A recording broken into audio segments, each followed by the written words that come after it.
Hey, what's going on? It's at The Letters, brought to you by Miller Lite, the original light beer. Today is Thursday, July 8th. My name is Arden Swelling, and our producers are Christian Ryan and Mike Tassoni. Ben Nixon Smith off this week, so I have gone ahead and got the next best thing. Our Sportsnet colleague, Davidi, who's going to join me in the first block just to talk about everything that's going on with the Toronto Blue Jays as they approach a pretty busy 3 weeks here with the draft, a potential move to Toronto, which we're going to talk about, and some seriously interesting roster decisions as well that we're going to break down. And then in the second half of the podcast, I have MLB Pipeline's Jim Callis coming on to talk about the draft and what the Blue Jays might do this Sunday and then Monday and Tuesday, as well as the draft takes place over 3 days, and how the Blue Jays are thinking about the 19th pick in the first round and then not having a second round pick, pretty small bonus pool, some of the interesting decisions that lie ahead for the Blue Jays as they try to replenish the minor league system with another crop of young players. So that'll be in the second half, but coming up right now after this will be Sportsnet's own Davidi.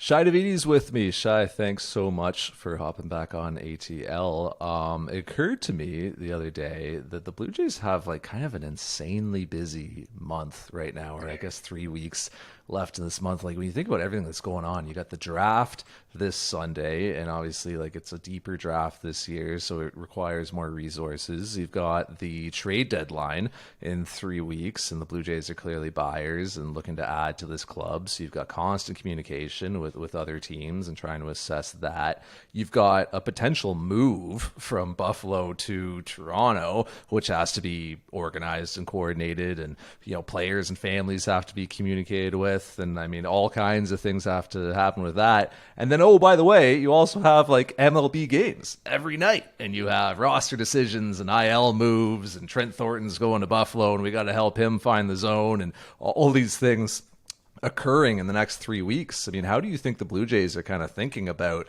where to deploy resources and how to kind of prioritize things, and just how different this team situation could look 3 weeks from now? Well, it's kind of amazing that, within all that, they even managed to pull off a very rare pre-draft week trade when Yeah. getting Trevor Richards, right? That's not something that you see too often. So, look, I think the calendar dictates to a large degree how you play things out, right? And the baseball ops isn't dealing too much with the potential move. They've got the draft, you focus in on that. And a lot of the trade deadline work, a lot of that groundwork's already in place, right? You've got an idea of who might move what and what are the circumstances and what are the potential asks might be. And then it's just playing that out down to the deadline to a point where it gets to a price that you're comfortable with. So, I think that stuff, in a sense, almost figures itself out. The amateur scouting guys and, Shane Farrell, the amateur scouting director, he's going to be doing a lot of the heavy lifting in terms of signing. The GM typically gets involved with the first rounder and things like that. But I think for the most part, Ross is going to be able to, once the draft has taken place, he'll be able to lock in on the trade market. And at that point, and Mark Shapiro and the business side staff is dealing with the government on the potential move.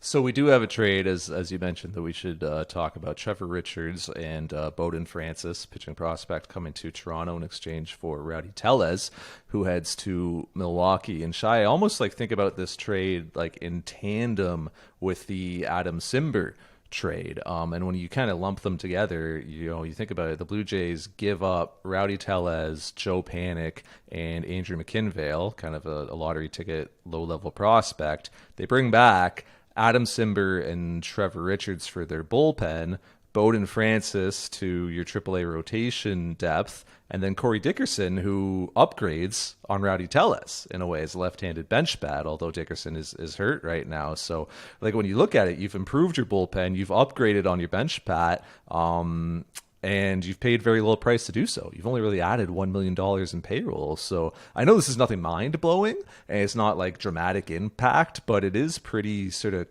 clean and crisp business conducted here. Yeah, absolutely. And it's really the a template, I would say, that that we've seen the front office use, where they're protecting their prospect capital, the guys that they really covet, and then they're finding surplus or finding opportunities or finding ways to use money, as opposed to having to give up anything that may impact your longer term ability to replenish the big league roster. So you're right. It's really a series of clever pieces of business. And what they've done, they've really raised the floor of that bullpen.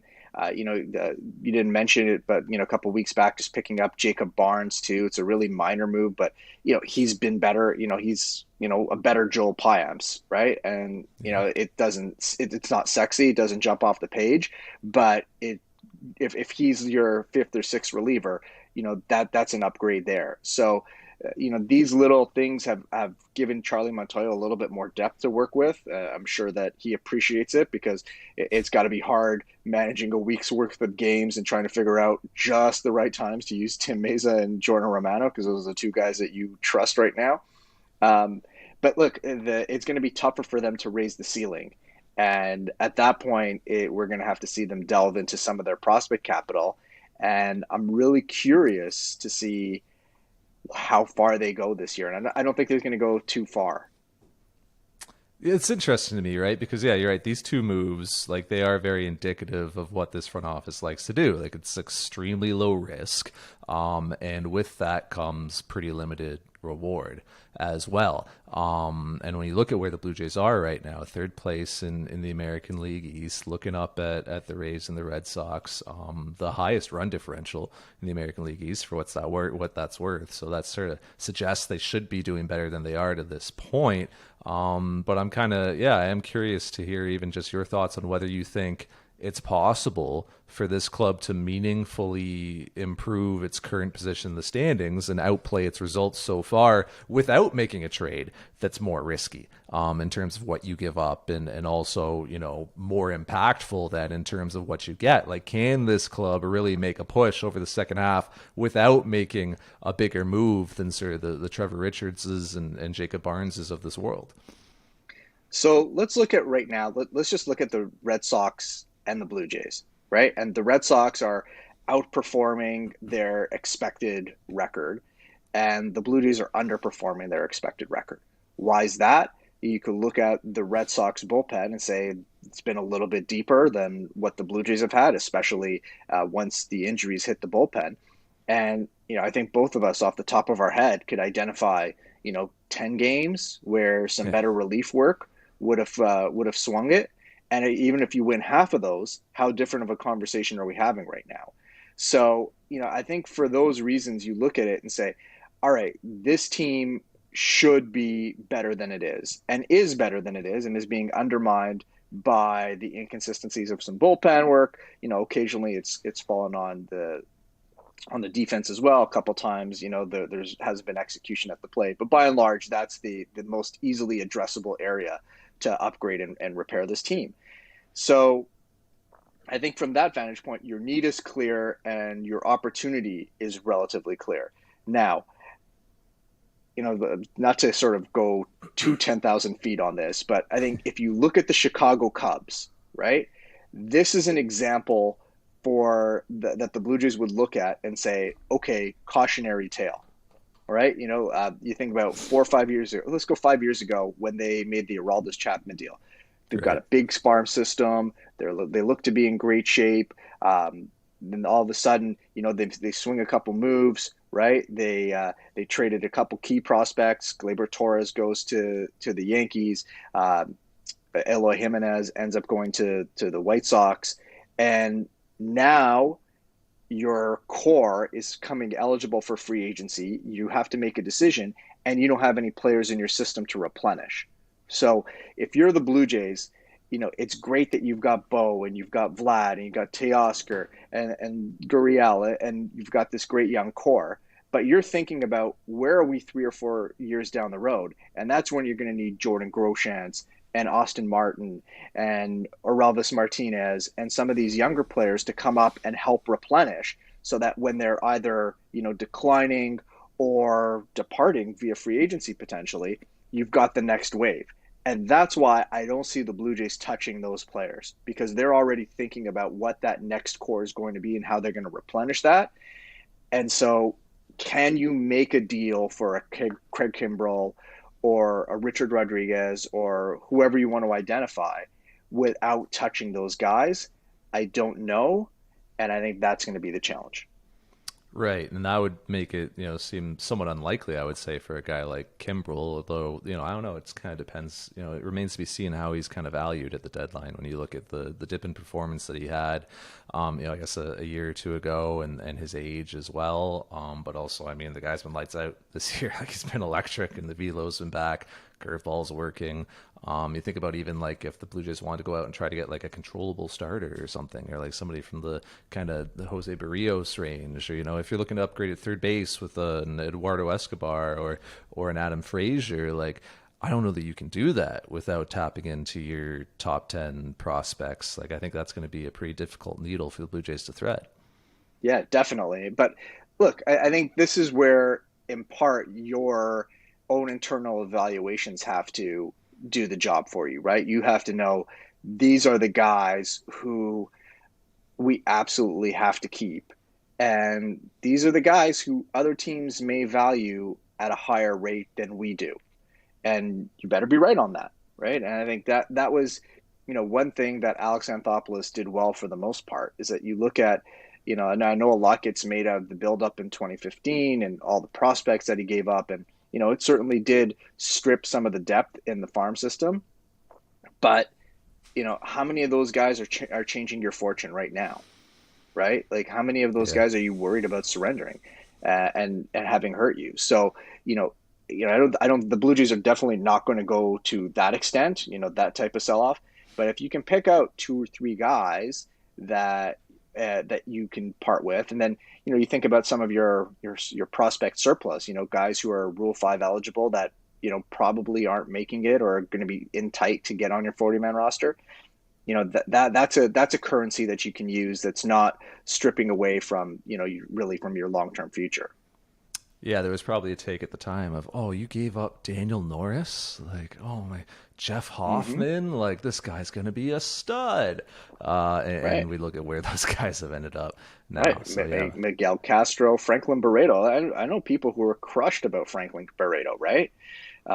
It just a lot of these guys, the majority of them have washed out. And it's funny because, the maybe the one guy who, you weren't worried about that much at the time, who's turned out to be better than most, is Matthew Boyd, right? Yeah. And he's had some good seasons, but again, he's not preventing 17, 18, 19 from happening.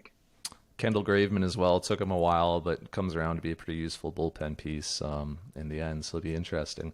The other big topic I want to touch on with you, Shai, is the potential move to Toronto at some point in the next 3, 4, 5, 6 weeks. We'll see. As we understand it, and through your reporting at Sportsnet.ca, we kind of know now the Blue Jays have submitted a proposal to all three levels of government that would see the club return to Toronto and play its games at Rogers Centre potentially as early as later this month on July 30th.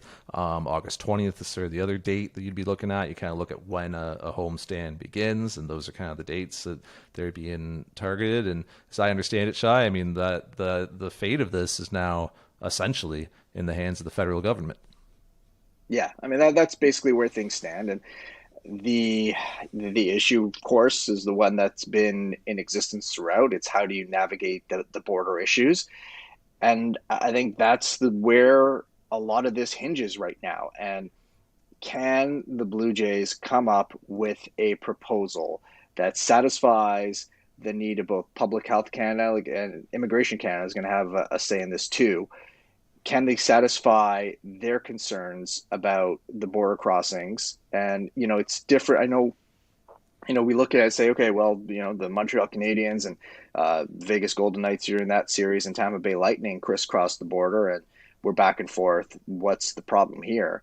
Well, this is more border crossings, teams coming from more different locations that have been in different parts of the United States with different vaccination rates. So that's going to factor in here. The other thing too is that the percentage of the Major League Baseball population of players, coaches, and staff that are vaccinated is going to be a factor in how you handle that. And so my sense is that the Blue Jays are pursuing some sort of dual course where fully vaccinated players and staff are treated like any other returning travelers and are eligible to be in the community. And the other parties who are unvaccinated would have to be in some sort of mini bubble or a cohort quarantine of some sort. So will that work? I don't know. And, I think those are some of the considerations that are at play. I don't think that there's an answer imminently this week, although, of course, we could get news on this as soon as this podcast event's published and negates what I just said. But I think this is going to play out a little bit. I think Toronto FC gets an answer before the Toronto Blue Jays, and we'll see how things progress from there. Yeah, it's one of my biggest questions, Shai. It's just like how the Blue Jays have sort of accounted for the fact that they're going to have both fully vaccinated individuals and unvaccinated individuals entering, the country, both on the Blue Jays and on visiting teams as well, right? So like we have to assume that means there will be a separate set of rules in terms of freedom of movement and like what you are and are not allowed to do for those two populations. And that raises like a whole host of questions for me of like what that means for the Blue Jays themselves and for their players and any divisiveness and fractures that could create, what it means for visiting players as well, how they're going to feel about entering the country and being, subject to some of these rules. I'm curious how you think the Blue Jays have sort of squared that off with their own players, and also with the union when it comes to players and visiting teams. Because I have to assume that if the process has gotten this far and proposals are being made, then the Blue Jays have some sort of sign off from the various entities at play here about restricting what unvaccinated players can and cannot do when they're in Canada. And it just seems to me like that would not have been the easiest thing to negotiate. Well, yeah, for sure. But let's start from the Blue Jays perspective. So we know that they are among the teams that are over 85%, right? Or at or over 85%. Yeah. So you're talking the vast majority of their population.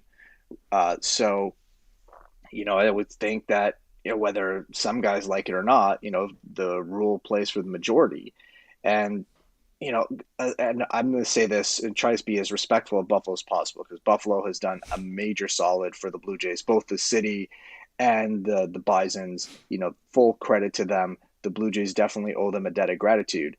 But I think this team wants to be in a major league ballpark, right? Mm-hmm. I think this team wants to, ideally, especially if Ontario continues to progress on the path that we're on, playing in front of their own fans. And not a bunch of people who, as soon as the Yankees are in town, are like, yes, suck, you Blue Jays suck, let's go Yankees, right? So Yeah. I think, the total package ends up, I think, falling in the Blue Jays' favor. But the challenge becomes like, look, we know based on the latest data released by Major League Baseball that 7 of the 30 clubs are below 85%. We don't know which 7 clubs those are. But if some of those 7 clubs are on the Blue Jays schedule, that's going to make it a little bit more tough for the government to approve. And, by how much are they missing? Are they 50%? Are they 60%? We know the overall population in baseball is at 85%, just slightly over 85% vaccinated, according to the most recent data. So, is that enough for the government to say, okay, we'll tolerate this? I don't know that the NHL clubs that have been here were 100% vaccinated. I don't know that the Olympic qualifying basketball teams that were here were fully vaccinated. So some exceptions have been made. There's some precedent, but this is a little bit different than both those cases. Well, and MLB players undergo testing like every 2 to 3 days. Like it's interesting. You can make an argument that like MLB players as a population pose less risk to Canada and public health than like actual just Torontonians walking around day to day, because day to day Torontonians walking around do not get tested every 2 to 3 days. And Toronto's full vaccination rate is not over 85%. And even though, only 23 of 30 teams have gotten vaccinated, like fully vaccinated over 85%, across the league and league wide across the tier one individuals, it is over 85%. So like you were talking about a more fully vaccinated population that is being tested regularly that you're bringing in. So like, yeah, you can make the argument that they don't present that much of a risk to spreading COVID-19 through the Toronto community. But I suppose the flip side of that and the trouble is that there are just more variables and vectors in terms of their travel, right? Because like you mentioned hockey, we're not just talking about the Vegas Golden Knights coming from Vegas and going to Montreal and staying in a bubble and then going back to Vegas. Like on that July 30th date, you've got Kansas City coming in from Kansas City, and then you've got Cleveland coming in from Chicago, and then Boston's coming in from Detroit, and they went to Detroit from Tampa. So like while you're dealing with like a relatively safe population, like it is one that's been exposed to like far more risk than kind of ordinary folks walking around Queen Street have. Right. And that's why I've tried to look at this not from sort of our vantage point. I've tried to, as best as I can, try to get myself into the head of the government in terms of what are their considerations that we wouldn't be looking at. Because, on the surface, I'm with you. Like I just, Yeah. Major League Baseball hasn't had an outbreak since beginning of last season with the Marlins and the Cardinals. Anytime they've had positive cases, they've managed to contain them since. The population has become increasingly vaccinated. They have had very, very few positives this year. I think their positivity rate is something along the lines of 0.03%, which is nonsensical, right? I mean, it's essentially nothing. Like Yeah. the odds are so low based on what we've seen to this point. But again, we're invested in this. We want to see sports back in the city. We cover this. It's our livelihood. Obviously, we're gonna look at it in a different way than people who are epidemiologically trained and have an expertise of this and do this for a living. They're going to think about things that we're not going to. So, I think on the surface it would certainly look that way. I think the Blue Jays would certainly make the case that we've been discussing here about why they should be allowed to play here and how little risk it would seem to pose to public health. But whether that's going to work, I don't know. The sense that I have is that, I think July 30th is tough for them right now. Yeah. I think August 20th may be more likely, but if things continue to trend the right way, and for all of our sakes, I hope they do, because it's been enough. We've been among the most restricted places in the world, especially given our rates and where they are. I mean, I think it would be a good piece of morale for sports fans in the city. I think it would be a good piece of morale for some businesses in the city, and certainly for the baseball club.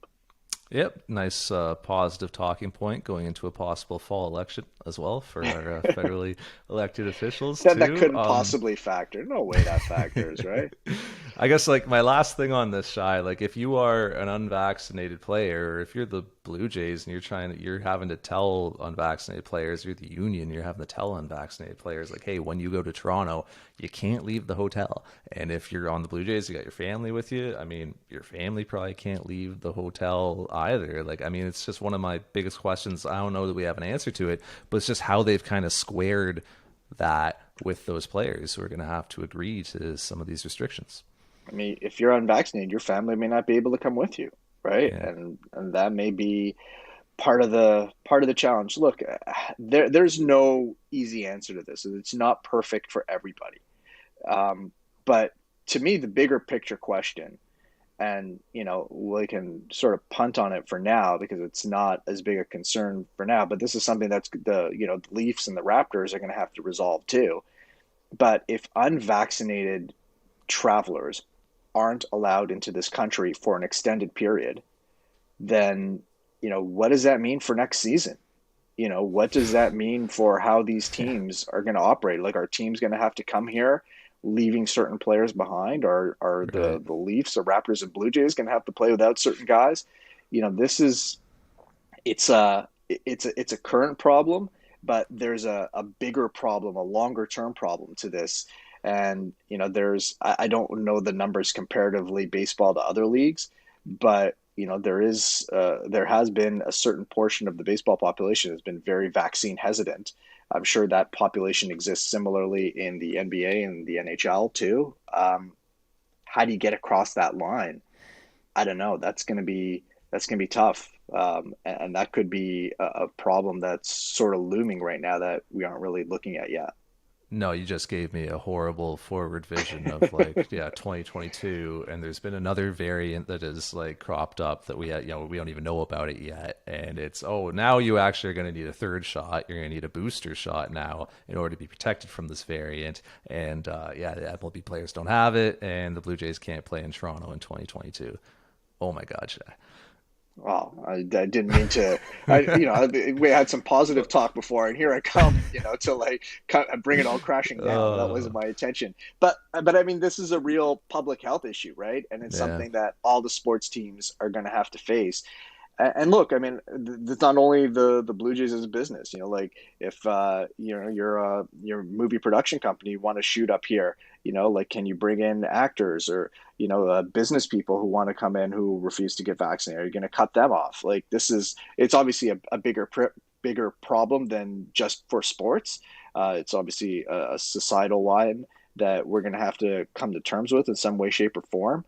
But I think this is something that's on the horizon for the sports leagues, and something that the Blue Jays could may be able to create some sort of temporary workaround right now, but it's something that's going to have to be resolved. And I think the Leafs and the Raptors are going to be up on that first. Well, we will end on something light, and that is Keeping It Light, presented by Miller Lite, something we do every week. Shy, I'm going to throw a question at you and see what you think about it. The Blue Jays catching situation is getting healthy and getting kind of interesting when you think about, Reese McGuire, who was on a little bit of a tear there, obviously earned his playing time while Danny Jansen and Alejandro Kirk were hurt. Danny Jansen now healthy, back with the club on the Major League roster. Riley Adams down to AAA. Alejandro Kirk, 100% healthy, per Charlie Montoyo, but staying at AAA for now on rehab assignment, just to get at bats and to get regular playing time. It's interesting, Shy, just how the Blue Jays are going to award playing time to this catching group going forward, because a lot of guys that could stake their claim to it. So I'm curious, which Blue Jays catcher do you think will see the bulk of playing time for the Blue Jays between now and the end of the season? This is a great question, and I don't want to give people a history lesson that they may not want to hear, but I'm going to do it right now, and I apologize for that. All right, so I'm going to go back to the early 2000s, and we'll look at the trajectory of catchers of the future and the difficulties the Blue Jays have had in that. All right, so we went from Kevin Cash to Robinson Diaz to Curtis Thigpen, JP Arencibia. There was Yan Gomes, Travis d'Arnaud, and now we're into Danny Jansen, Reese McGuire, Alejandro Kirk, and down the line Gabriel Moreno. Mm-hmm. It is really tough to identify the right guys. And of that group I just named, two have become all stars. And both of those guys did not become all stars with the Blue Jays, Right. Yan Gomes and Travis d'Arnaud. So the challenge for the Blue Jays right now is in making sure they pick the right guy and making sure they get some value back out of the guys who aren't going to be part of the bigger picture. And I think if we're casting forward 3 to 4 years, Moreno is the guy who the Blue Jays want to be their number one. But for the time being, what do you do right now? Alejandro Kirk probably has the most trade value. And, it's been discussed ad nauseum. Is there some sort of Kirk for Richard Rodriguez package that you could build out, or, maybe Kirk for Kimbrel or something along those lines? I think that's interesting. You probably can't do that with Danny Jansen, probably can't do that with Reese McGuire. But can you take the offensive hit if you stick with those two guys and trade away Kirk for the rest of this season? Riley Adams is in the mix too. How does he fit? This is a really pivotal decision that the Blue Jays have. It's been very difficult for them to groom and sustain a catcher of the future. Just looking back at that history, you know, I think like just from if I'm thinking about how the Blue Jays lineup is set up, I think maybe you want to go with Jansen and Reese McGuire for this year. But I think longer term, it's going to be hard to part with Alejandro Kirk and that potential offensive upside.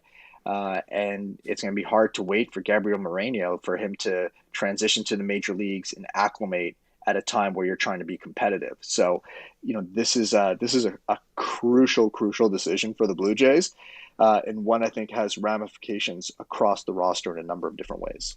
Yeah, there's a huge push pull there, right? And it really does kind of hinge on Alejandro Kirk because like Kirk is the guy. So for me, if assuming all these catchers stay with the organization going forward and stay healthy, for me, I think Alejandro Kirk should see the bulk of playing time over the remainder of the season. Like I think he gives you the best option every day. I think Reese McGuire is he's got a one-way ticket on the BABIP Express, back to his career norms. I think Danny Jansen is a big leaguer and deserves to be on this team, but offensively, he hasn't really earned like everyday playing time, right? And I think he's fine to have around to catch Hyunjin Ryu and, just to, be the important, part of kind of the culture almost of the team that he is. And I think that he will run into a home run every once in a while and work a good plate appearance. But I think Alejandro Kirk would be the guy who is like taking that 4 days a week role as the primary catcher. But Alejandro Kirk might be able to get you something tasty at the trade deadline too. And,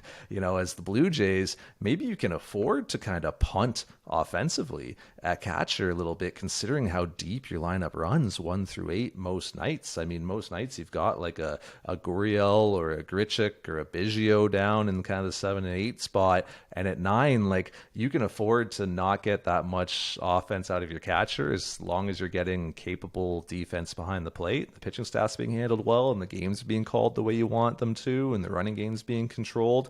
And you can afford to kind of expend an Alejandro Kirk to get something back to address another area of the roster where you have a clear need. So like I kind of see it both ways, and like I agree with you. It's like a super interesting decision the Blue Jays have to make over these next sort of 3.5 weeks. It's just what to do with Alejandro Kirk.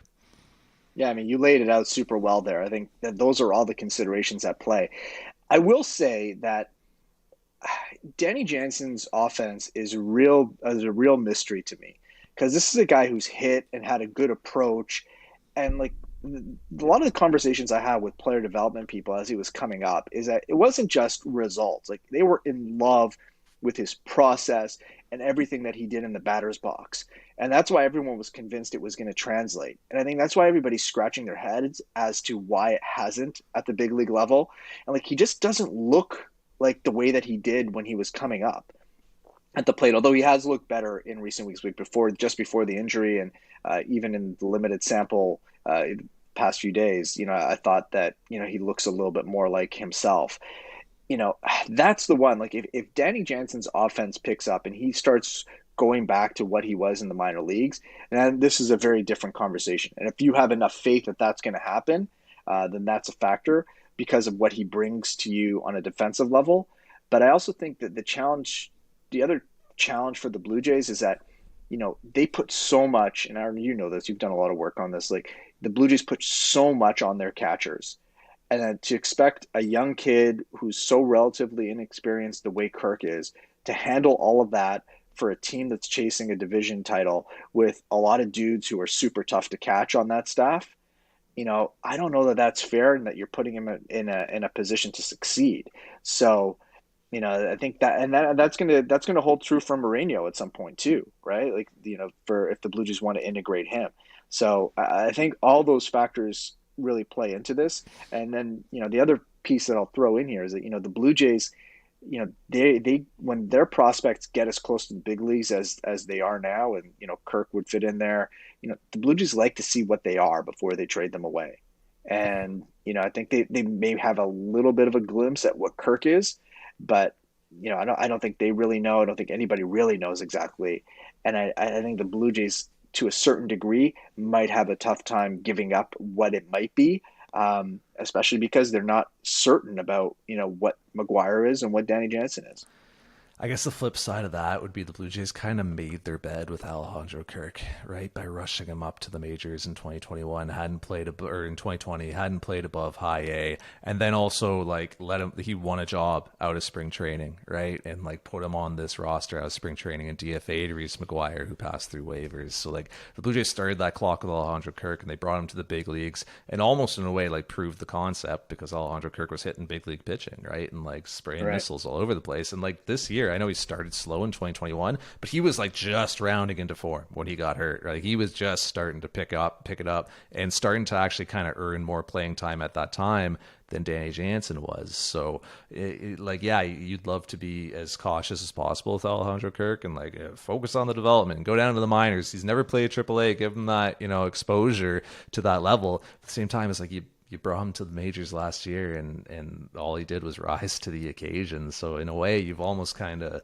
got to lay in this bed that you've made with Alejandro Kirk, don't you?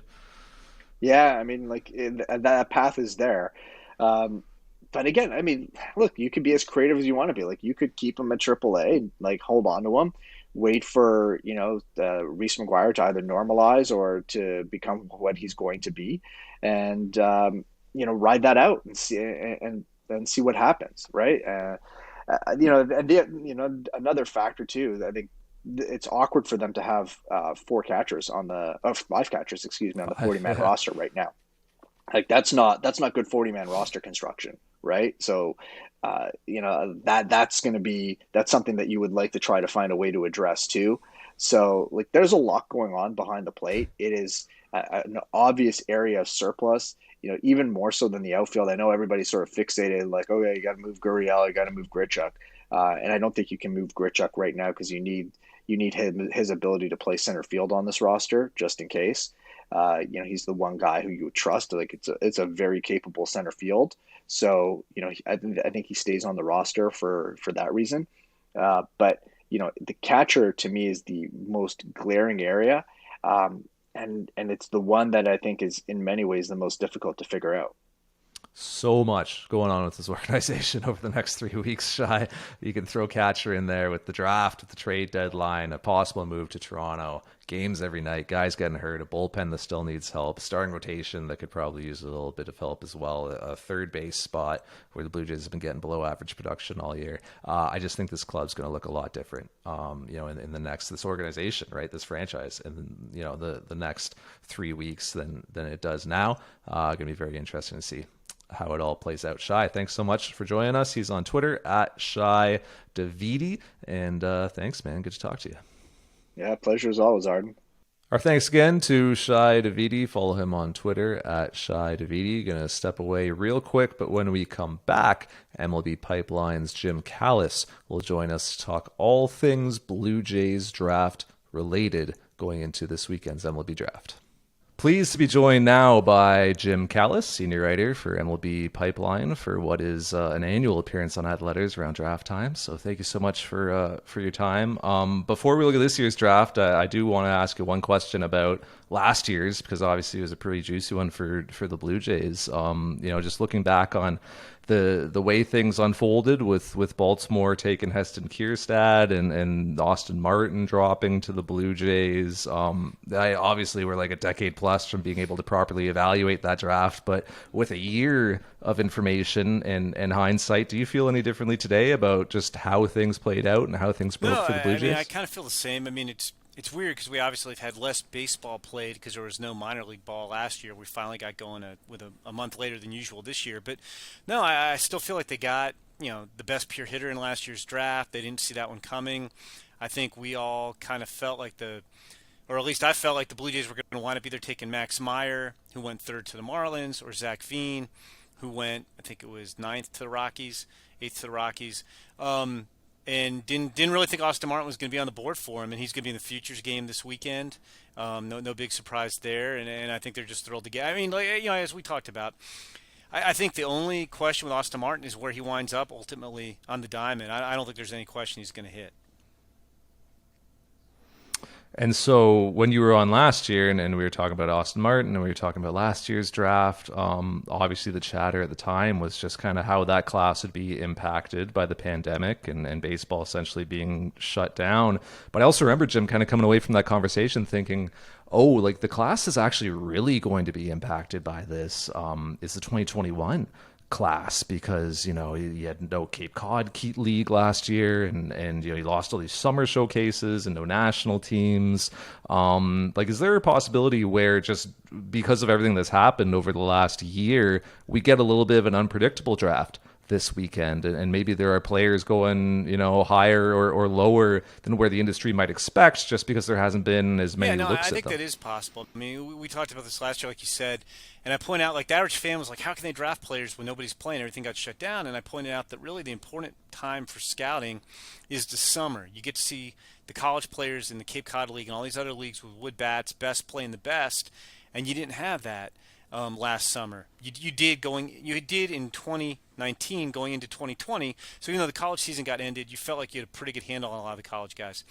For the high school guys, at least Arden, last year they did have a pretty normal showcase schedule. I mean, there were more COVID protocols in place, but they actually did a lot of the high school showcases, whereas the summer leagues were really kind of sporadic here and there, and not a lot of the top players participated. So I do feel like teams don't have as much insight into the college class and how it works with wood bats that they normally would. And it's not a great college class this year either. And I do think it'll be unpredictable. I mean, I feel like overall there's a tier of about 8 or so players who are the top tier talent in this year's draft. Then there's another tier of about 6 or 7 guys. And then in the back half of the first round, I just don't think there's any consensus. And, I had one team that was picking the 20s tell me, don't laugh at our pick and we won't laugh at yours. I think on draft day, not that I think teams draft off our list, but I think on draft day you'll see in the first round there might be some guys ranked in the 40s or 50s on some media lists who go in the 20s, just because I just don't think there's a lot of consensus after the first 15 or so players in the draft. Do you think that clubs have maybe even gotten better at scouting or evaluating from afar, or, without as many up close looks as maybe they would be used to? Like, it's kind of the interesting thing about like a time like this, not even just in baseball, but across, society, is it typically kind of pushes innovation a little bit, and, in a funny way, kind of like moves things forward in terms of just how we conduct business. So like within baseball and evaluating amateur talent, like, do you think the clubs have kind of been forced to rethink how they utilize resources and how they do I things? think definitely. I mean, last year you had to do more video scouting really than ever before. Just because you had 4 weeks to see everybody, and it wasn't like they said, "Hey, you got 4 weeks and we're shutting down the season." It was, "Hey, we're kind of getting into the season," and bam, it was over. And you had, I'm trying to think of the timetable. I think you had about 3 months between when things got shut down and the draft, and you couldn't see guys play. You could maybe, I don't know. I know guys did workout videos, but that's not the same. And so I think that, there is more video scouting going on. I still think the wall, that's a component, and maybe it helps you pick where you need to be or who you need to see or who you need to follow up on. It's still different. Like, it's not the same as scouting in a ballpark. Video scouting, you're limited to whatever angles you have. In a ballpark, especially if I'm watching a pitcher, you could go, sit down the line and see him from the side, or sit behind home plate and see how the pitches move, and do different things. And it doesn't replace it, but I think it enhanced it. I mean, I do think teams probably are doing more, Zoom meetings or whatever platform you want to use, where it's like, hey, we don't necessarily have to fly everybody and have them all in the same room to have these meetings. I think they kind of streamlined some of that. I still know they prefer to meet face to face with players, but I think this year there were still a lot of COVID protocols in place. You got more Zoom meetings than you would have 2 years ago. I don't know if anybody was really Zoom meeting with players 2 years ago.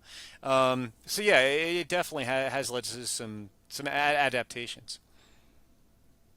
Do you think that the draft combine that MLB ran a couple weeks ago, and I'm pretty sure you were there for it, like, do you think that sort of replaced some of that? Do you think that helped teams kind of get even, just kind of like that face-to-face interaction with the player to get to know the makeup and the character and things like that? Do you think the teams found that useful and that can kind of continue to evolve as time Yeah, I mean, goes this on? was the first combine, and I think it'll continue to grow and get better. And it was run really well. The players had a good time. In talking to teams, what you said, Arden, was exactly right. They got more value, I think, out of being able to sit down with players face to face. It wasn't the longest meetings, although you could theoretically set up longer meetings, going forward after the combine. But with all the COVID protocols this year, you just didn't get to meet with players face to face in person as much as you did in the past. A lot of that stuff was limited. I mean, from an on-field standpoint, I mean, it was nice seeing guys take BP or take infield, and they had some high school games or some like mid-level high school players. But you've scouted most of those players for a year, or the college players you've scouted for 4 months. So I don't know, like seeing Judd Fabian take batting practice again. Like he was probably the best college player who took BP there, and like we knew Judd Fabian could hit the ball out of the park, in batting practice, and he has some swing and miss issues, and that didn't really answer that. But like being able to sit down and talk with Judd Fabian face to face, and maybe ask him, hey, you struggled at times during the season, what do you think you need to do? What do you think you did? How those adjustments work out? But the teams, like, I think, well, I not even think, I know just from talking to them, they really valued being able to sit down. There were, I don't know what the final official count was. It was around 170 players, and obviously every team did not meet with every player. That would have been a little bit much logistically, but the teams did get a lot of value out of that, and it'll be interesting to see how that event evolves going forward.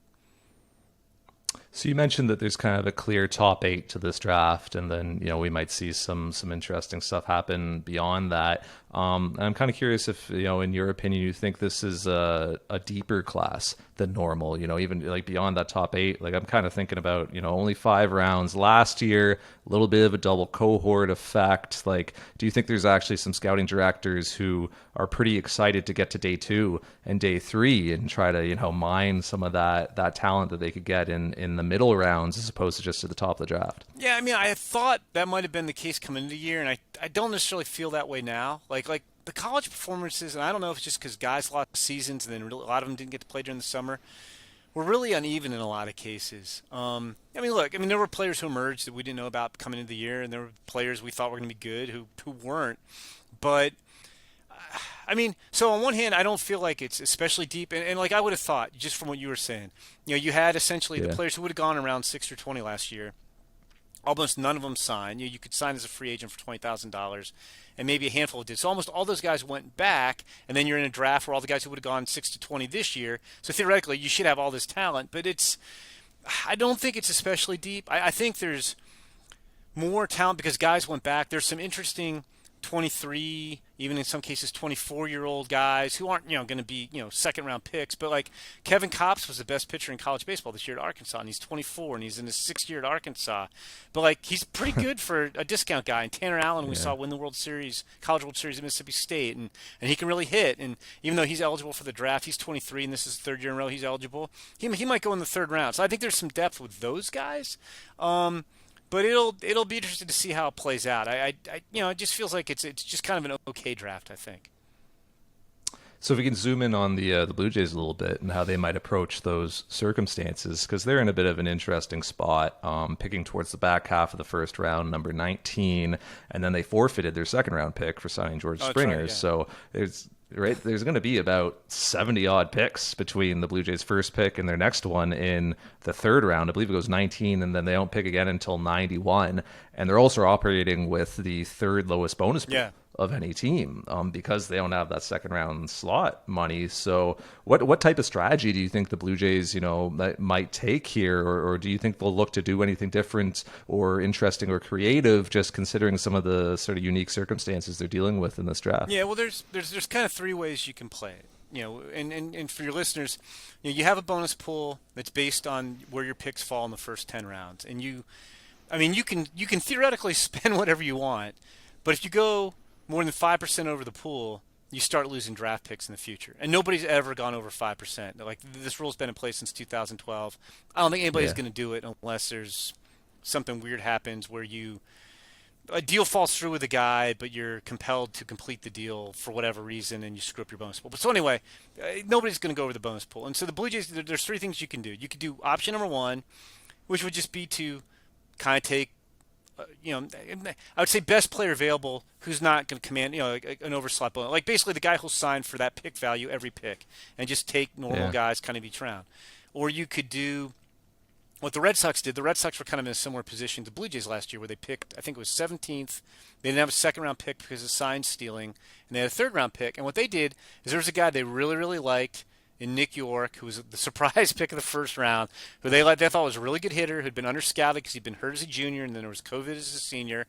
And they really liked him, didn't think he was going to get to the third round, so they took him in the first round, saved $1 million, and then basically gave that $1 million to their third round pick and made him kind of a top of the second round type talent. So you could do that. You could take money from the first round pick and give it to, say, your third rounder, or you could take a normal first round pick. You could go over slot and pay more for a third round guy who fell to you, and then and Blue Jays fans who followed the draft, the first draft the Blue Jays did this more than anybody, I think, because I think they took the years running to get him. I think they took Anthony Alford in about the third or fourth round, and then from rounds 5 through 10 they just took college seniors and signed for like $5,000, and that's how they saved the money to pay the guys they took up top. So you could kind of do those three things. It gets weird because it's with this extra time, like its teams have been just kind of in limbo waiting for the draft, and so we still don't really know who's going to go at the very top of the draft. So it's hard to figure out how it's going to snowball down. But so 19, when you're trying to project who's going to go in the draft, there's some guesswork involved because you're not going to know who's going 1 through 18 necessarily. And like I said, I could probably guess 14 guys who'll be off the board, 14 or 15, but you still don't know. But anyway. Long way of saying for the Blue Jays, the names we have heard have been guys who fit at pick 19. Now, that said, if they were going to go the Nick York route and shock us by moving a guy way up, I'll just make this. I'm not saying Calvin Ziegler is this really intriguing Canadian prospect. If they were going to take Calvin Ziegler at a discount at 19, they'd probably be keeping that really quiet right now too. But I've for the most part just heard they're taking guys who are going to belong in the first round. And some of the names that I've seen on various mocks have been guys like, Anthony Solometto, Andrew Painter and Jay Allen, the catchers, Harry Ford and Joe Mack. And it's impossible for me to sit here and ask you to predict how the draft's going to break for teams selecting 19th. But do those names sound plausible to you? Are those the sort of names you're hearing around that range? Yeah, I've heard all those names. I think I've given him Solometto in my last couple mock drafts. Some teams think he's the best lefty in the draft. I've heard all those. I've heard there's a shortstop at Eastern Illinois named Trey Sweeney who's considered one of the better hitters in the draft. And he might come with a little bit of a deal. He's got interest in the first round, so it's not like he'd be a deep discount, but he might be a guy that you value there. You'd have to take there to get him. If you don't, he's probably going to go in the 20s and maybe save a little bit of money. I've heard Will Bednar, who was the hero of the College World Series, although he might not get to 19. And all the names you mentioned are guys who have a pretty good chance to be there at 19. I don't think I had any of them going ahead of the Blue Jays in my last draft. And you're also kind of hoping, I think, when you're picking at 19. So there's this second tier of players that I mentioned, and Benny Montgomery's a high school player. I don't think he'll get to 19, but the college guys, you the second tier college bats, which would be Sal Frelick of Boston College, Colton Cowser, Sam Houston. They're both center fielders. Matt McClain, a shortstop from UCLA, and then the college pitchers. Ty Madden from Texas, Will Bednar from Mississippi State, Sam Bachman from Miami, the lefty Jordan Wicks from Kansas State. And so, I'm not saying that they would definitely take one of those guys, but if you're the Blue Jays, you're kind of hoping that there may be a guy in there that they don't like, but you're kind of hoping that one of those guys gets to you. I keep hearing to me the best case scenario would probably be somebody like Ty Madden from Texas. I keep getting told he might be slipping a little bit. Nobody can really say why. There's and he's got a good combination of stuff and polish and had a good season at Texas, but he might be I don't know how realistic it is, but it could happen. The best case scenario that might actually happen at 19. Another interesting wrinkle is that this is just Shane Farrell's second year as Blue Jays amateur scouting director. And last year, he only made 5 picks. And the Yep. first pick was essentially made for him when Right. Austin Yeah. Martin materialized at number 5. So, like, I don't know how much there really is to glean from that draft or to even carry forward and think, oh, this is, how he likes to do things. This is what the Blue Jays are looking for. But I'll put the unfair question to you. Like, do you think you've kind of learned anything about how the Blue Jays strategize or approach the draft under Farrell that could inform how things might go this weekend? No, I mean, like you said, it was only 5 rounds, and the circumstances were so unique too that I don't think you can really read anything into that. No, like I don't, like I know too, like when you're doing a mock draft and you're doing the back half of it, you try to look for a trend. Even if it's not gonna happen, you could say like, oh, the Blue Jays like to do this, and this guy fits that Yeah. mold. But like I just don't think we know enough about him to really do that. Like I think if somebody really good falls in his lap, Shane Farrell will gladly pounce on him. Is about all we can really tell from last year. I do know philosophically for the Blue Jays, and this isn't just amateur draft, this is internationally, this is like player acquisition in the big leagues. They like up the middle, right? So, catcher, shortstop, center field, because they feel like they can, move guys off of those positions. They'll have the athleticism to play Right. another spot if that doesn't work out for them. And I've kind of read in a couple different places that maybe there's a bit of depth in this draft in terms of prep up the middle players, like high schoolers who maybe could be tough signs, but there could be an opportunity there if a club wants to get creative with its pool. Have you been hearing similar things? Well, yes and no. I mean, the best part of this draft, you're talking about the top of the draft, is high school shortstops. There's 4 high school Yeah. shortstops that could go in the first 8 picks. Marcelo Meyer from California, Jordan Lawler from Texas, Cleo Watson from North Carolina, and Brady House from Georgia. I think the depth falls off after those guys. I'm trying to there's some other good players, but not there aren't necessarily guys who fit at 19. I mean, and none of those guys will get close to 19. So, but I agree with you. Up the middle. I mean, there's a lot of teams that do that, and shoot, all the names we just rattled off. We're rattling off pitchers and center fielders and shortstops and catchers. So, I mean, that's fairly traditional. I mean, like if they took Trey Sweeney out of Eastern Illinois, he's a shortstop. I mean, I think whoever takes him probably gives him a chance to play shortstop. I think most people probably believe he's really a third baseman long term. But like you said, I mean, the fact that he's playing short, it gives you options. Like, so I could see that. But I don't think there. I mean, there's some interesting guys. Like, I haven't heard them mentioned. Like the guy, some people think might be the best hitter in the draft is a kid named Peyton Stovall from Louisiana, who's a shortstop, but he doesn't really have the actions and the quickness to play shortstop. So he's more of a second baseman. And he might go a little higher than any of us think, but I haven't heard him at 19 at all.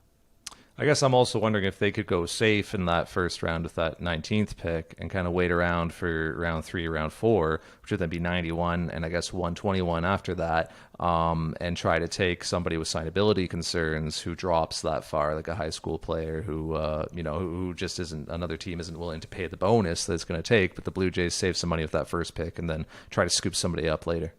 Yeah, no, you could, and like you can somewhat push guys to your later picks. Like if they figure out like, okay, this is how we're going to save money, whether it's with the first rounder or it's with rounds, 5 through 10, we're going to go super cheap, and like, okay, I'm just making up numbers, so we can go $2 million on our third pick. Well, you can tell a guy like if you have a target or multiple targets, hey, if he gets to whatever that pick is, we can give him $2 million. That guy's not going to probably take $1.5 million from a team offering him that, in the second round. So you can have some luck sometimes getting guys to fall to your pick if you commit to paying them that number. So you could see that maybe. The problem is there really aren't that many safe guys. Like I said, you have that second tier of college guys, and then there's no consensus on who the next best college position player is. And even with the pitchers, it's the same thing. Like there's Gunnar Hoagland from Ole Miss is really interesting, but he had Tommy John surgery. He would have been a top 10 pick, and I haven't heard him with Toronto, and I don't know if he'd be. It's weird, like Tommy John surgery. You kind of consider like everybody comes back from that, and he was really polished. And I'm not saying he's gonna be Walker Buehler, but Walker Buehler had good stuff, but he stood out more, I think, just because he was polished when he was at Vanderbilt. And he had Tommy John surgery, and through the rehab process, he got stronger, and his stuff like gained about 4 miles an hour. All of a sudden, he was, really, really good. And Gunnar Hoagland kind of has some similarities there. But that's the thing. Like I just don't know unless one of those second tier college guys gets to 19 that there's technically a safe player you could take at 19. I mean, maybe Trey Sweeney. Like Trey Sweeney's got a really good bat, but he played at Eastern Illinois. It wasn't a lot of top competition during the season, and it wasn't like you mentioned, it wasn't like Trey Sweeney got to play in the Cape last summer Yeah. and showed everybody, hey, he went up there and he hit 320 with wood bats, and we feel pretty good about him. There's still, I think everybody respects Trey Sweeney's bat and pretty much likes him, but you would have felt better had you had that wood bat track record in the Cape League last summer to feel better about. Just hearing your description of Gunnar Hoagland, like immediately alarm bells went off in my head. Like, oh, so he's going to be a Tampa Bay Ray. Wait. Or he could, or everybody always talks about the Nationals taking guys like that. I mean, I do think the Yankees right behind the Jays at 20 like him. So Right. we'll see. And that's one too. It's interesting because I don't know. Gunnar Hoagland would have been a top 10 pick, and he's not going to get top 10 money, but I don't know if he comes at a disc, like what his price point is. So does he really come at a discount if you're picking him 10 picks later, or I think there's enough demand, so maybe he doesn't have to take a discount, like how all that's going to play out. It'll be interesting to see. And usually the teams that are looking to okay, we're going to take like there may be a team that is picking 16th that wants Gunnar Hoagland, and they're going to lay low. Like you're not going to hear about it, and Gunnar Hoagland's going to get picked, and we'll be like, that's the team that was on him. So he's a little bit of a hard one to figure out.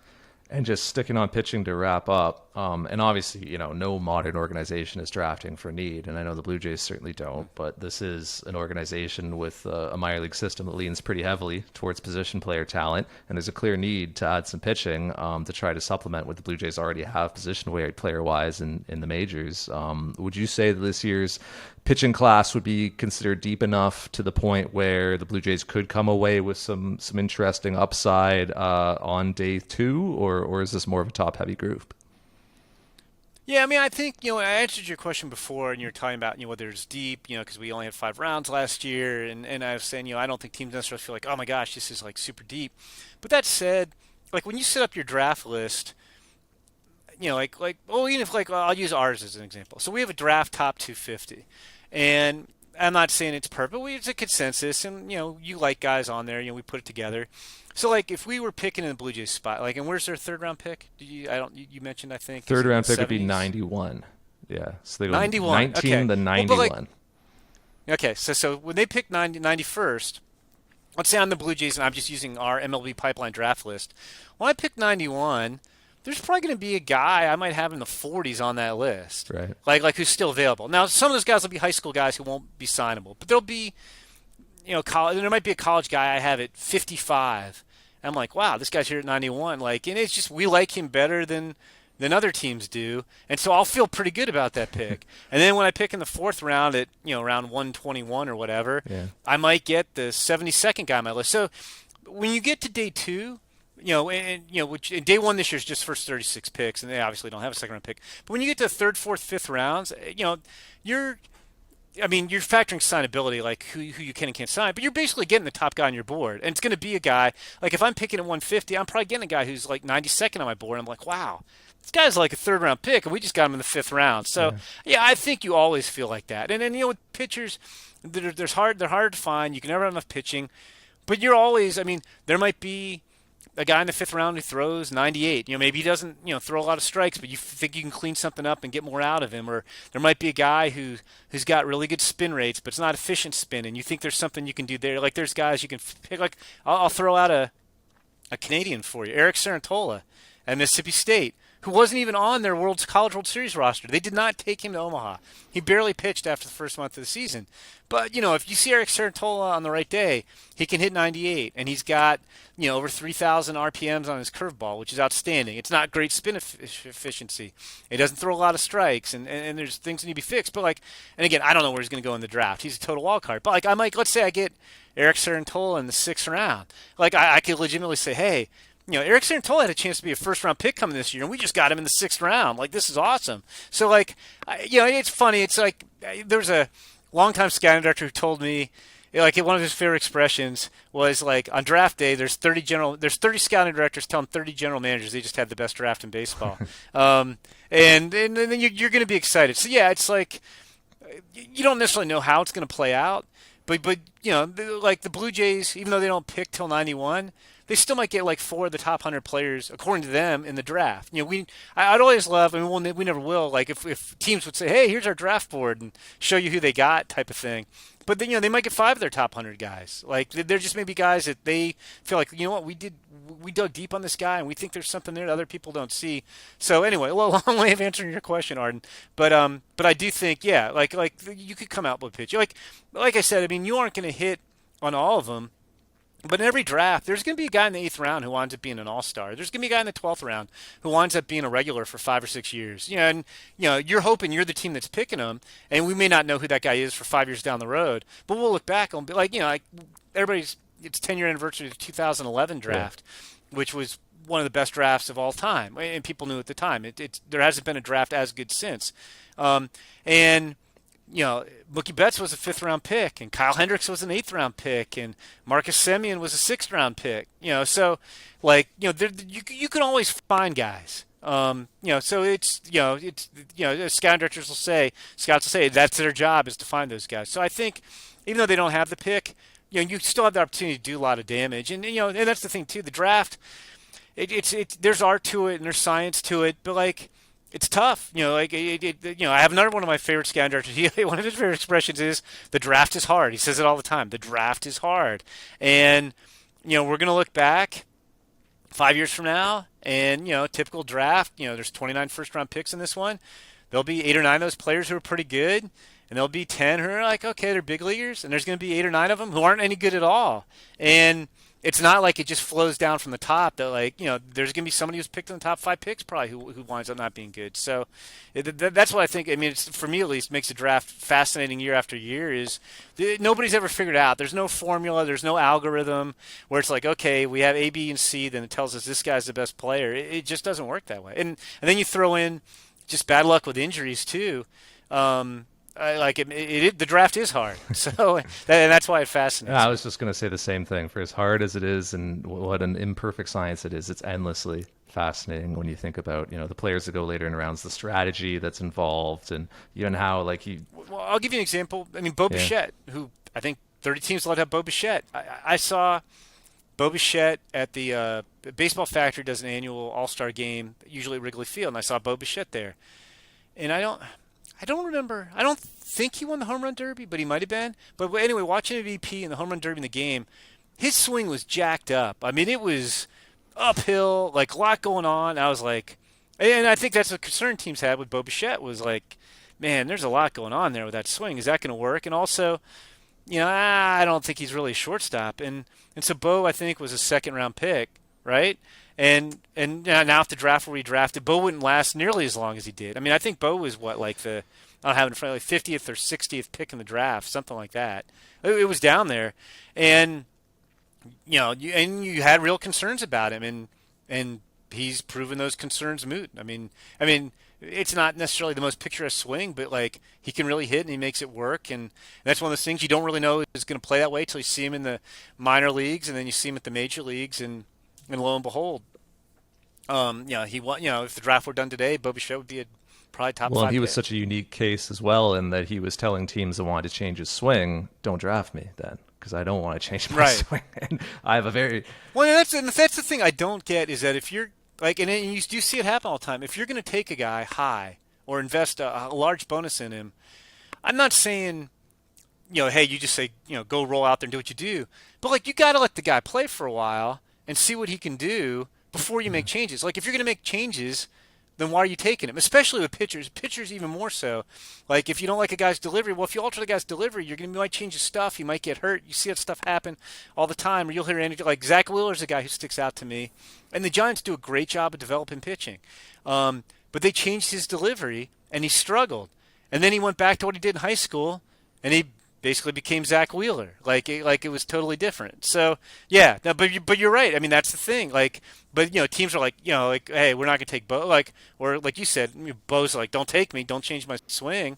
I don't want to do that. And they're like, okay, well, we're not gonna take that guy because there's no way he's gonna hit like that. And you just don't know. I mean, I've seen, especially with pitchers, I've seen guys who look like they have clean deliveries with no effort get hurt, and I've seen guys who have deliveries that look like there's not gonna last. Like, I'm just telling stories here now, but Max Scherzer. I remember Max Scherzer pitched. He different draft rules then. He signed almost a year after the draft. He held out for about a year. So he went to the Arizona Fall League to make up for lost time. And I saw him, I guess that was 2007 Arizona Fall League, I think. In any case, whatever year it was, he had this really pronounced head whack. Like he would throw and his head would like whack his shoulder, like the worst head whack I've ever seen. And every scout I talked to said the same thing. Basically, it's a great arm. You got to make that guy a reliever and get him to the big leagues right away because he's going to blow out in 2 years. There's no way he can hold up. And I don't think Max Scherzer's ever had an arm problem. I think he had a finger injury a couple of years ago. And I know he like bunted a ball and then hit him in the nose, broke his nose. But I don't think Max Scherzer's ever had like any kind of arm problem that's landed him on the DL. Now he has toned down his delivery, but it's still like you wouldn't look at Max Scherzer's delivery and say, "Hey, kids, this is how you want to throw. This is like clean and smooth." But well, like nobody thought he was going to hold up. And I mean, he's a Hall of Famer. Well, you're thinking about Bo. I wonder if he is a little bit of an interesting endorsement for the Blue Jays system and their way of doing things and their player development philosophy a little bit, and saying, "Hey, we went and drafted this kid."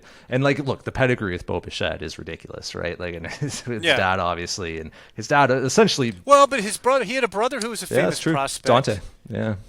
And his brother flamed out pretty quick. His brother, was good at the lower minors and then flamed out. So I mean, but I'm with you. The pedigree matters. But then if in the back of your mind you're like, Dante Jr.'s kind of struggling, and I don't know about this kid's swing. It's then that's why I'm saying like you can have.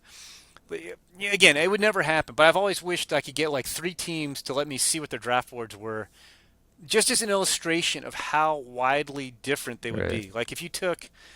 Like Blue Jays and whatever other 2 teams you wanted, after the first 20 picks, their opinions would be all over the place. Like you'd have guys who might be 30th on the Blue Jays board who might be 75th on somebody else's board or vice versa. But I do wonder if, Bo being allowed to be himself in the Blue Jays player development system, them not changing him. And then also, you're splashing around all these, photos of your new player development complex. Look at the gyms and the resources we're going to give you. Which right? Looks, I wonder if that does speak to players in the draft a little bit. And if they, they might tell other teams, don't draft me. I want to be a Blue Jay, or even past the first 20, right? You can still sign the guys that might have been going in round 25, 26, 27 in prior years. You can sign them for what is it, $20,000, I think is the cap on those, right? So I mean, I think it helps maybe something like that. I mean, honestly, like not a lot of guys have a lot to say in the draft. Even the most talented guys, I always kind of refer to them as being prisoners of their own talent. Like you'll hear about some guy going at the top of the draft, like, if he doesn't go in the top 3, he's not signing for less than $7 million. And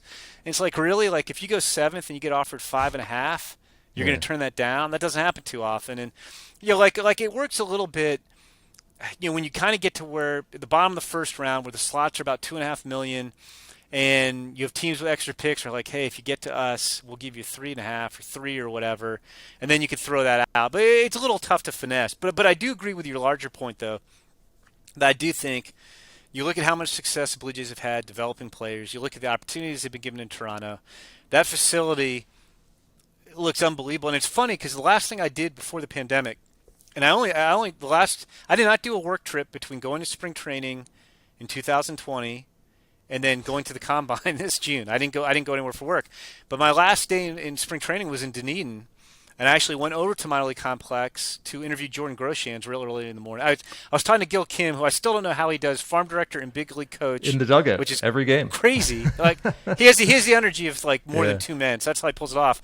But because Gil was so busy, I actually met with him at 6 a.m. over at Dunedin at the big league field, and then I had to go interview Jordan Groshans at 7:30 over at the minor league complex, and then I came back to talk to Nate Pearson. But I went over there, and it was under construction, so I was like, boy, this is like pretty extensive building going on around here. And then I saw the video I think the Blue Jays put out this spring with the drone, and I was like, oh man, like how if you're a player. Like I agree with you. Like the Blue Jays would be an organization I would. Yeah, no, I think a lot of that sort of, you could even call it propaganda that they put out around that thing. Like it's, you're messaging to fans and your own players in house as well. But I think you're messaging to amateurs, for future players. Oh yeah, no, agree. Like look, like if you have your choice, like and you don't have that much of a choice, but like you want to play, want to play. I mean, I remember interviewing Jordan. I think it was an area where they had like covered infields. Yeah. So you could do like infield drills on days when it rains, and I was like, and they were really nice. But like I remember watching I think it was on their Twitter account where they had a drone flying around, and I was like, wow, okay, so this is what it looks Yeah, like. there When is it's a completed. full infield that is covered, so you can like on Yeah, which I have. I mean, maybe that exists somewhere else. I had not seen right. that anywhere. I won't claim I've been to all 30 teams' facilities at spring training, but it was pretty impressive. And it seemed like it went on and on and on for miles. Like anything you might want, we have the space, we will build Yeah, it. no, and the So Blue Jays certainly feel like it's the best in baseball. So for as much as that matters to players in the draft, I mean that is something they can look forward to. So it should be interesting to see what happens, man. At number 19. I mean, I know that yeah. for guys like you, if you nail your first, I don't know, 15, you're probably feeling pretty good.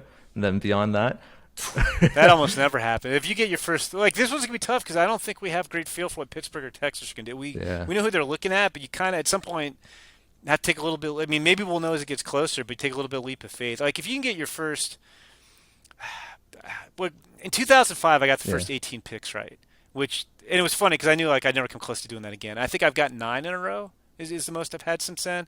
But if you get your first 3 or 4 right, you're doing pretty yeah. good. And like last year, I got one right, and then Heston Kjerstad went 2. And once you start missing picks, they snowball because not only did I miss who the Orioles took, I missed where I had Heston Kjerstad going. So like you're hoping at some point like you kind of catch back up, and then all the players are off the board, and then maybe you get a little second run. But it's fun. Like I said, I enjoy that part of it too, trying to figure out who's going where, and that's why when I do my final mock or even my most recent ones, I'll try to throw out like for the Blue Jays picking 19th, I'll make a pick, but I'll throw out here's like 4 other names just so if you're following along at home and Anthony Solomito goes ahead of him or whatever, you can It come sounds up with like you some other might be ideas. expecting a little bit of unpredictability this year as well, kind of like last season. Yeah. No, I do. Like I said, I think once you pass the first 15, it's gonna be unpredictable, and I keep hearing I don't quite understand that Ty Madden from Texas might be slipping a little bit. So, like, who knows what that'll mean? And then you always have if a team decides, hey, we're gonna cut a deal. Like let's say I'm picking 14th, and I decide, you know what, we're gonna take a discount here and go big later. It's hard to see those discount picks coming because the teams are trying to keep those Very, kind of very quiet. interesting stuff. Jim Callis is senior writer for MLB Pipeline. You can get him on Twitter at Jim Callis MLB, and we thank him for his time, as always. Cheers, man. All right, our thanks to Jim Callis of MLB Pipeline, and our thanks to Shai Davidi as well for joining in the first block. My thanks to our producers, Christian Ryan and Mike Tassoni, and my thanks to all you for listening. We'll talk to you next time on At the Letters.